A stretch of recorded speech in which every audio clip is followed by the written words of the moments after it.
Pikiran bisa membentuk realita. Ketika kita melihat dunia sebagai tempat yang penuh dengan peluang yang tidak terbatas, kita bisa menggapai kesuksesan yang kita inginkan. Halo semuanya, nama saya Michael. Selamat datang di channel saya, Sikutu Buku. Kali ini saya akan bahas soal abundance dan scarcity mindset. Apa yang kita yakini bisa membentuk realita hidup yang kita jalani. Jika kita merasa selalu kekurangan, maka mungkin kamu akan merasa cemas, stres, dan insecure. Di sisi lain, jika kamu merasa kalau dirimu berkelimpahan, maka mungkin kamu akan merasa senang, optimis, dan percaya diri. Perbedaan mindset ini yang seringkali dikenal sebagai abundance versus scarcity mindset. Orang dengan abundance mindset merasa kalau dunia itu berkelimpahan, akan ada banyak peluang dan kesempatan untuk dirinya. Sedangkan bagi orang yang punya scarcity mindset, dunia bagi mereka adalah tempat yang penuh kompetisi. Mereka harus berebut karena sumber daya dan peluang yang terbatas.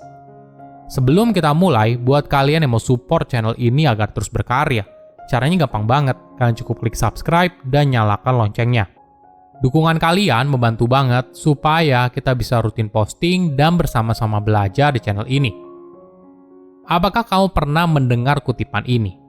Pikiran adalah segalanya. Apa yang kamu pikirkan, itulah yang menjadi kenyataan. Tentu saja, di banyak kasus hal ini benar adanya.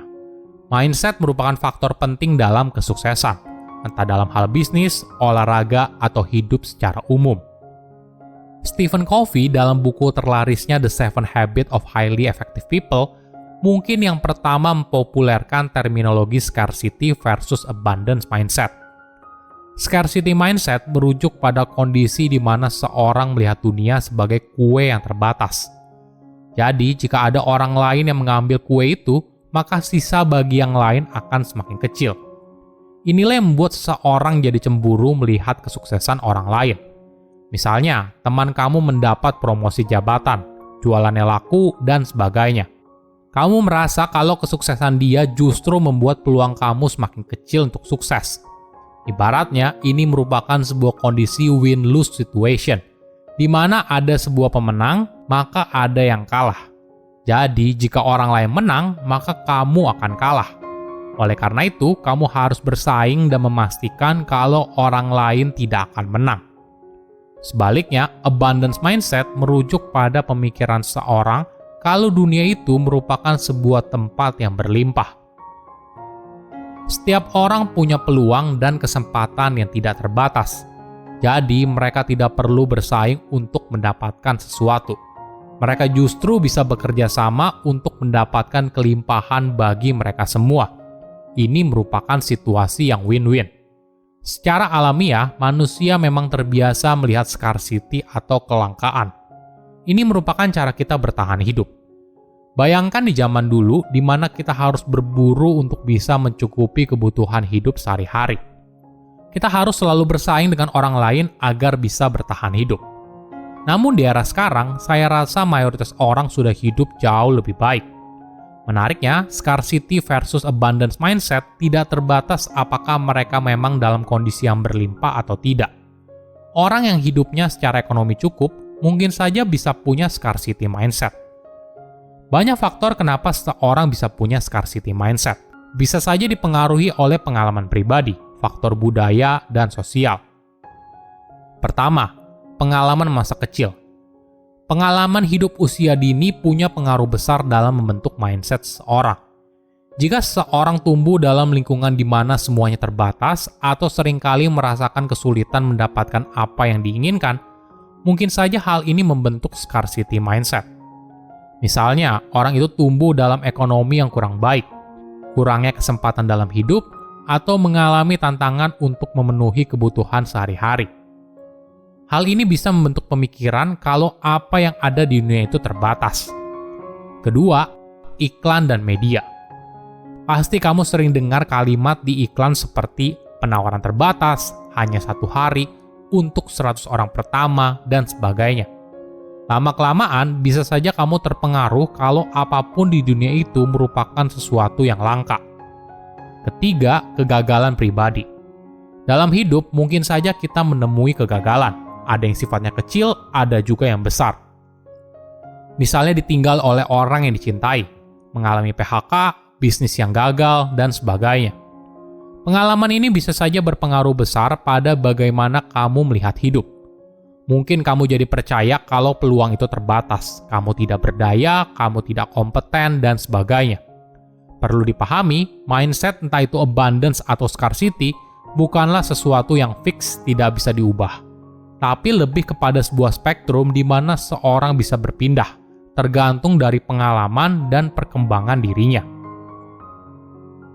Nah, bagaimana mengubah pemikiran dari scarcity mindset menjadi abundance mindset? Pertama, fokus pada apa yang kamu punya. Jika kamu pernah terpikir untuk resign dari tempat kerja sekarang, tapi sampai sekarang kamu belum pindah, mungkin beberapa pertanyaan ini mewakili pemikiran kamu. Sekarang lagi nggak ada lowongan kerja yang oke nih. Kompetisi cari kerja tuh ketat banget ya. Kayaknya susah deh cari perusahaan yang bisa kasih gaji dan tunjangan kayak seperti sekarang. Lowongan sekarang kriterianya tinggi-tinggi banget ya. Semua ini adalah tipe pemikiran dalam scarcity mindset. Fokus pada hal yang tidak kamu miliki. Sayangnya, scarcity mindset akan menghambat kamu karena memberikan batasan atas apa yang kamu bisa dapatkan atau tidak. Padahal mungkin saja banyak peluang yang luar biasa di luar sana.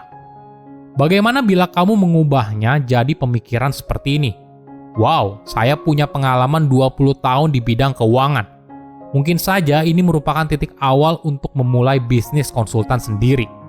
Atau, selama ini saya masih menjalin hubungan baik dengan para kolega dan rekan kerja yang sudah tidak bekerja lagi di perusahaan yang sama. Coba deh saya kontak mereka.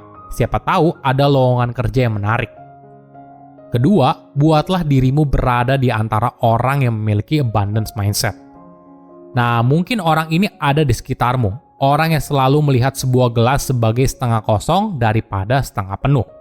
Cobalah mulai luangkan waktu bersama mereka dan rasakan bedanya.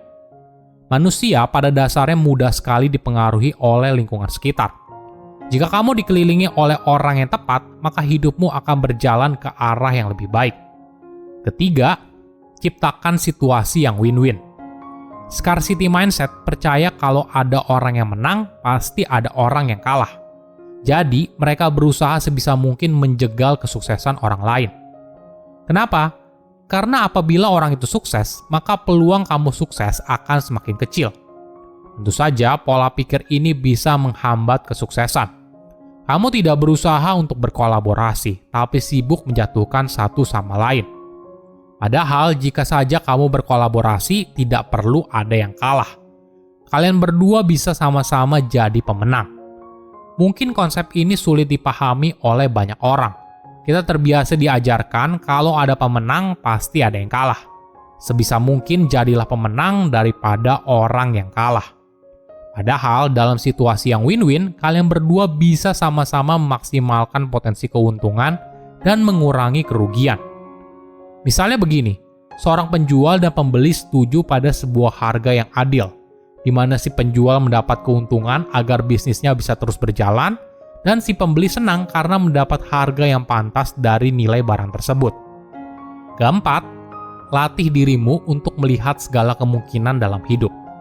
Abundance mindset melihat dunia sebagai sebuah tempat yang melimpah, begitu banyak peluang, kesempatan, pilihan, dan sumber daya. Hal ini penting karena ketika otak kita terlalu fokus pada satu hal, kita seringkali melewatkan banyak hal lain di sekitar, yang mungkin saja bisa memberikan kita peluang yang lebih baik. Ketika kamu berpikir kalau kamu tidak bisa atau semuanya mustahil, maka segala kemungkinan hidup telah tertutup. Cobalah latih pikiranmu untuk melihat dunia dengan cara yang berbeda. Tanyakan ke diri kamu, jika kamu punya semua waktu dan uang yang ada di dunia, apa yang akan kamu lakukan? Pertanyaan ini akan membantu kamu untuk membuka pikiran pada segala kemungkinan dalam hidup. Silakan komen di kolom komentar pelajaran apa yang kalian dapat ketika tahu informasi ini. Selain itu, komen juga mau tahu informasi apa lagi yang saya review di video berikutnya. Saya undur diri, jangan lupa subscribe channel YouTube Sikutu Buku. Bye-bye.